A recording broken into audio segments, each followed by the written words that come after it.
Hey guys, welcome back to the video. Hope you are doing great. तो यार जो बच्चे प्लान कर रहे हैं ना 2026 में कनाडा आने का, ये वीडियो उनके लिए है। इस वीडियो में मैं पूरा कॉस्ट ब्रेकडाउन करूंगा। आपको आइल्स करवाने से लेके आपको कनाडा लेके आने तक आपके कितने पैसे लगेंगे। हे गाइस, मैं सेल्फ हिमांशु। आज की वीडियो में हम बात करने वाले हैं cost of studying in Canada in 2026। So without wasting any more time, let's get started with this video.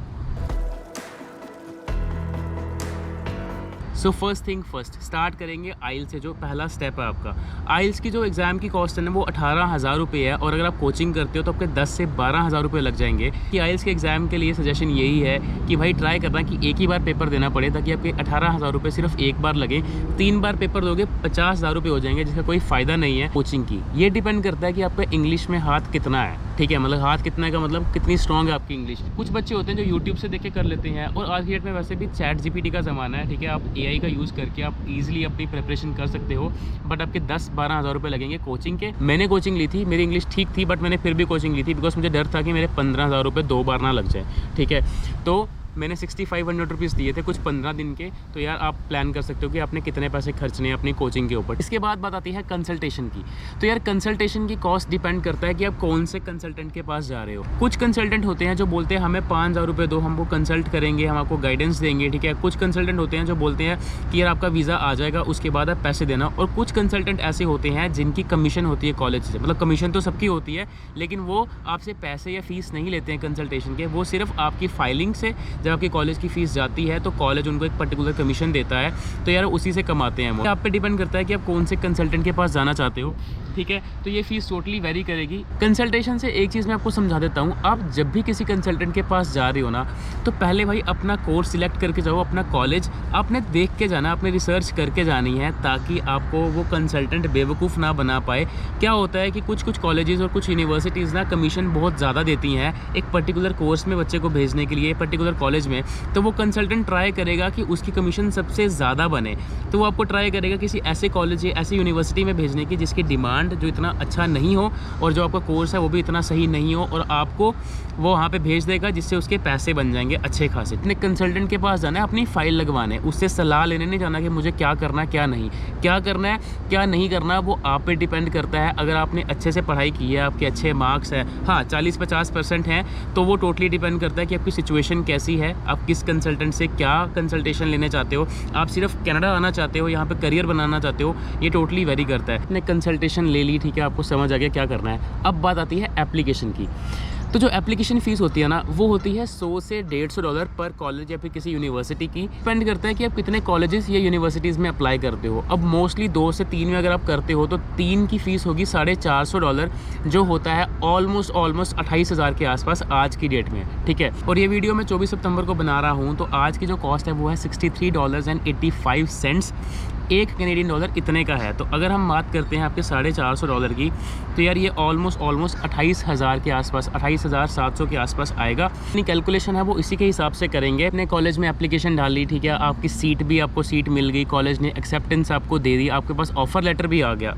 अब बात आती है एक मोटे खर्चे की, जो खर्चा है कॉलेज की फ़ीस या फिर किसी यूनिवर्सिटी की फ़ीस जिसमें आप जा रहे हो। जब मैं यहाँ पे आया था 2023 में, मैंने अपनी फ़ीस ऑलमोस्ट, मुझे जहाँ तक याद है 10 लाख के आसपास थी, लेकिन वो कॉस्ट बढ़ चुकी है। अब ये जो कॉस्ट है ये 10 से 12 लाख या 12 लाख से 15 लाख जा सकती है, डिपेंडिंग ऑन योर कोर्स। जैसे कोई थ्योरेटिकल कोर्स हो गया, उसकी कॉस्ट आपको ऑलमोस्ट 12 लाख के आसपास पड़ जाएगी। लेकिन अगर वो कोर्स प्रैक्टिकल है, जिसमें लैब्स ज़्यादा हैं, जिसमें आपको प्रैक्टिकल नॉलेज ज़्यादा दे रहे हैं, तो उसकी कॉस्ट ज़्यादा ही होगी, बिकॉज उसकी डिमांड भी at the end of the day आपको ज़्यादा मिलती है, जिससे आपकी जॉब लगने में चांसेस ज़्यादा होते हैं। ठीक है, तो यार आपकी 12 से 15 लाख रुपए लगा के चलो अपनी कॉलेज या यूनिवर्सिटी की फ़ीस। अब बात आती है एक और बड़ा खर्चा, जो है GIC। भाई सबसे पहले तो GIC $10,000 थी। मतलब जब मैं आया था तो मैंने $10,000 दिए थे, ऑलमोस्ट 6 लाख के आसपास। इन्होंने वो जनवरी में ऑलमोस्ट 20,000 समथिंग कर दी। और जो सितंबर 2025 में GIC की कॉस्ट है वो है 22,895, 22,895 कैनेडियन डॉलर, जिसको आप कन्वर्ट करोगे आज की डेट के हिसाब से तो वो होते हैं 14,68 समथिंग थाउजेंड रुपीज़। ठीक है, मैं यहाँ पे 14,60,000 से 15 लाख के बीच में मान लेता हूँ, बिकॉज जब आप अपनी GIC सबमिट करवाओगे ना, तो वो आपको उतने ही पैसे नहीं लगेंगे, आपको कुछ एक्सचेंज रेट भी देना पड़ेगा। ठीक है, तो हम 15 लाख मान के चलते हैं GIC आज की डेट में। 2 खर्चे ही आपके 30 लाख के आसपास हो चुके हैं। अब बात आती है कि भाई कॉलेज की फ़ीस भी होगी, जीआईसी भी हो गया, अब हम रेडी हैं कनाडा जाने के लिए। इसके बाद बात आती है मेडिकल एग्ज़ाम की। मेडिकल एग्ज़ाम यहाँ पे हाथ से लिखने वाला नहीं है, आपका फिजिकल चेकअप होगा, आपको सारी चीज़ें आपकी देखी जाएंगी, आपका ब्लड प्रेशर, आपको कोई कंटेजियस डिजीज़ तो नहीं है। इसकी कॉस्ट 8,000 से 9,000 रुपये के आसपास होगी। इसके बाद बात आती है बायोमेट्रिक की।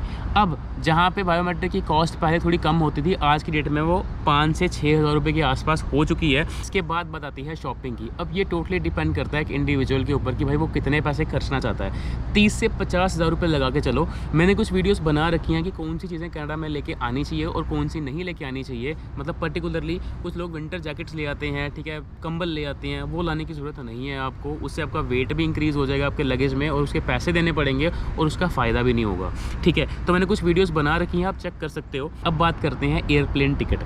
अब देखो यार, सारा कुछ हो चुका है आपका, सारा कुछ प्रोसेस वगैरह, वीज़ा वगैरह आ गया आपका। अब जो एयरप्लेन की टिकट की कॉस्ट है ना, वो डिपेंड करता है कि आप टिकट कब बुक करवाते हो। मैं आपको अपना एक्सपीरियंस बता देता हूँ।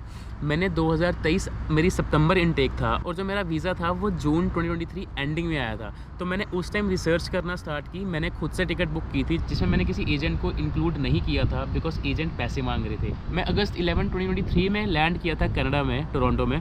तो यार उस टाइम जो कॉस्ट थी ना, वो 1,60,000 रुपये के आसपास मेरी टिकट हुई थी और वही एजेंट वो 2 लाख के आसपास करके दे रहा था। मतलब 1,90,000 2 लाख रुपये मांग रहे थे बिकॉज सितंबर इनटेक सबसे बड़ा होता है कनाडा के लिए और उस टाइम जो टिकट की कॉस्ट होती है वो बहुत ज़्यादा होती है। और मैंने तो इन जुलाई में की थी बिकॉज मैं खुद से रिसर्च कर रहा था, उसमें भी टाइम मेरा वेस्ट हो गया था।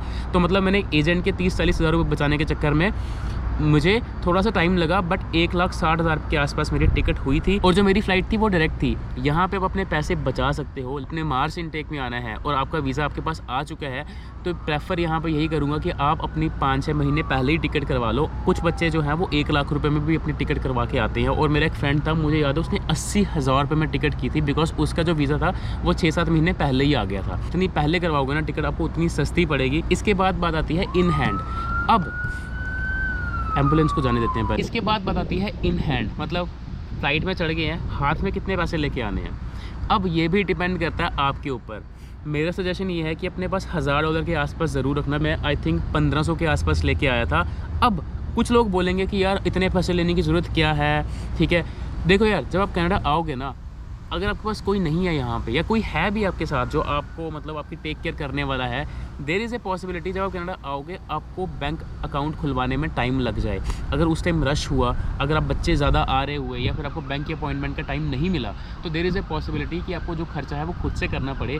और मैं सजेस्ट नहीं करूँगा कि आप कोई इंडियन क्रेडिट कार्ड लेके आओ और यहाँ पे आके करो, बिकॉज मेरे एक फ्रेंड ने इंडियन क्रेडिट कार्ड यूज़ किया था अपने स्टार्ट में एंड जो एक्सचेंज रेट है वो काफ़ी ज़्यादा लगा था, उसके काफ़ी ज़्यादा पैसे लग गए थे। तो मैं सजेस्ट यही करूँगा कि आप अपने साथ थोड़ा सा कैश लेके आओ कि at the end of the day अपने डिपॉजिट अपने बैंक अकाउंट में ही करना है वापस, बट इन द स्टार्ट वो काम आ जाएगा आपके, ठीक है। तो जब हम इन सबको कैलकुलेट करेंगे ना यार, तो आपकी जो कॉस्ट है वो बन रही है 31,65,000 रुपीज़ इन 2025 आज की डेट में। तो आप 30 लाख रुपए तो मान के चलो आपको कनाडा आने के लिए खर्चने पड़ेंगे। एक बहुत बड़ा अमाउंट है। तो ये जो प्लानिंग है ना, ये बड़ी प्रिसाइजली करना, ऐसा नहीं करना कि भाई हम बिना सोचे समझे कनाडा में आ जाएं। बड़ा प्लान करके आओ। अगर आप आ ही रहे हो, आपका मन है कनाडा आने का और आपने इतने पैसे खर्चने ही हैं, तो आई वुड सजेस्ट आप अपनी स्ट्रीम के रेलेवेंस कोर्स लेके आओ, ताकि जो आपका फ्यूचर है वो सेफ़ रहे और यहाँ पे आप अच्छी जॉब ले पाओ। बिकॉज यहाँ पे सिचुएशन काफ़ी ज़्यादा चेंज हो चुकी है। 2023 और 2025 एंडिंग होने वाली है। There are lot of things which are totally different आज की डेट में। आई होप आपको ये वीडियो इन्फॉर्मेटिव लगी। अगर वीडियो थोड़ी सी भी इन्फॉर्मेटिव लगी है, don't forget to hit the like button, subscribe button and share this video उन बच्चों के साथ जो कनाडा आने का प्लान कर रहे हैं 2026 में एज अ स्टूडेंट। इसके अलावा आपको कोई डाउट है तो नीचे कमेंट सेक्शन ओपन है, आप नीचे कमेंट पे जाके पूछ सकते हो और आप मुझे इंस्टाग्राम पे फॉलो कर सकते हो। बाकी मैं डिस्क्रिप्शन में कुछ वीडियोस के लिंक दूंगा जो आप देख सकते हो, मतलब और हेल्पफुल रहेंगी आपके कनाडा आने का अगर आप प्लान कर रहे हो तो। That's all for today. Bye bye, take care of yourself and all the best for all of your processes.